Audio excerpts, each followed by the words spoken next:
जय श्री महाकाल दोस्तों। उम्मीद करती हूँ आप लोग अच्छे होंगे। आज का जो टॉपिक है वो है E=mc²। आप लोगों में से बहुत लोग सोच रहे होंगे कि इस टॉपिक को एस्ट्रोलॉजी में हम क्यों यूज़ कर रहे हैं। तो आगे आपको पता चलेगा कि ये फार्मूला हमारे लाइफ में, हमारे एस्ट्रोलॉजी में कितना ज़्यादा यूज़ में आता है। तो बचपन में हमने ये फार्मूला पढ़ा, E=mc² means energy equal to mass into speed of light action. और इसको अगर लैपटॉप में अगर हम बोलें तो energy cannot be created, cannot be destroyed, it can only transform into one form to another form. Means ऊर्जा को ना हम बर्बाद कर सकते हैं ना हम बना सकते हैं, ये बस एक रूप से दूसरे रूप में रूपांतरित होता है। पढ़ लिया हमने, अब बड़े हो गए, तो अब हमारी लाइफ में इसको कैसे यूज़ किया जाता है वो हम जानेंगे। तो नॉर्मली क्या होता है कि जो भी एनर्जी होती है वो क्रिएट नहीं होती है, वो बस एक फॉर्म से दूसरे फॉर्म में कन्वर्ट होती है। जैसे कि ये जो बिजली आती है, ये इलेक्ट्रिक हमें दिखती नहीं है, ये कन्वर्ट होती है, कन्वर्ट होके ये बल्ब जलती है। वैसे गाड़ी, वो भी एक फॉर्म से, इंजन से वो फॉर्म में कन्वर्ट होके हमें कार को ड्राइव करती है। लेकिन एस्ट्रोलॉजी में इसका क्या यूज़ है, उस टॉपिक पे हम आते हैं। तो बेसिकली क्या होता है कि जैसे कि हमारे कुंडली में, हमारे चार्ट में शनि बहुत ही अच्छा है। तो शनि भगवान का क्या काम होता है कि जो भी हमारे काम हैं, जो भी हम कर रहे हैं वो समय पे हो जाए, और उसका हमें जो मेहनत नामा है, आउटपुट, वो हमें जितना हमने मेहनत किया उतना हमें मिल जाए। नॉर्मली हम लोग बहुत ही परेशान रहते कि इतना मेहनत किया, हमें उसका रिज़ल्ट नहीं मिला या ये।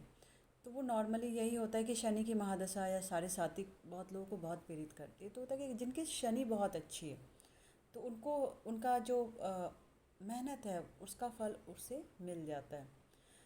लेकिन शनि अच्छा होने के बाद ये नहीं होना है कि अंधविश्वास हो जाना है कि बस अब हम कुछ भी करेंगे तो हमें उसका रिज़ल्ट पॉजिटिव ही मिलेगा, क्योंकि हमारे पास एक एनर्जी मिली हुई है शनि के फॉर्म में, जो कि हमारे सारे काम को अच्छे से करने वाले हैं।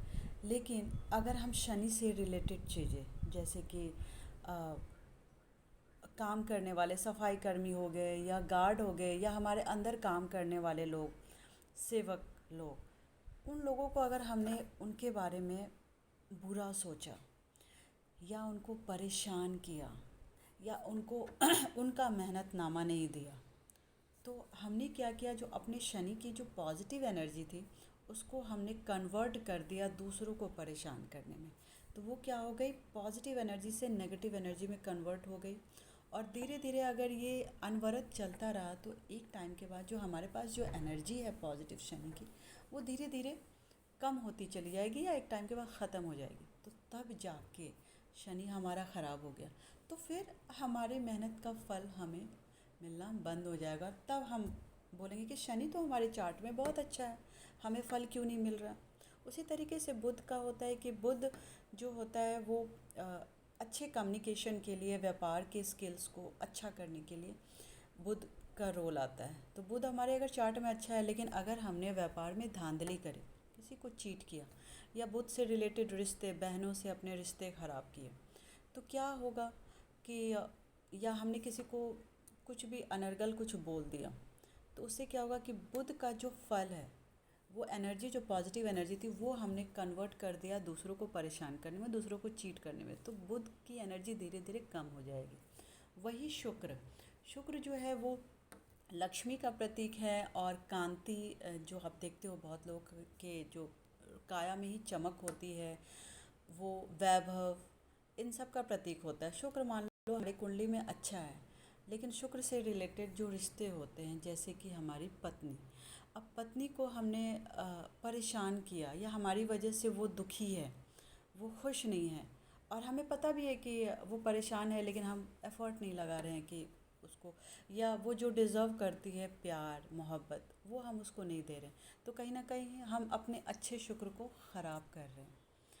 तो उससे क्या होगा कि हमारी लक्ष्मी कम होती चली जाएगी, और उससे रिलेटेड जो फल हैं वो हमें कम मिलेंगे। वैसे गुरु जो होता है गुरु ज्ञान का प्रतीक है, गुरु रिश्तों का प्रतीक है, अपने पति के साथ रिश्तों का प्रतीक है। तो उसमें अगर गुरु हमारी कुंडली में अच्छा है, लेकिन अगर हम गुरु से रिलेटेड अपने ज्ञान का घमंड करने लगे, या अपने पति को सताने लगे, या अपने गुरु को के बारे में हमने बुरा बोला, तो जो हमारी एनर्जी, ज्ञान रूपी एनर्जी है, वो क्या होगी, वो हमें उसका जो आउटपुट है वो नहीं देगी। वो हमारा बस अहंकार में ही बर्बाद हो जाएगा।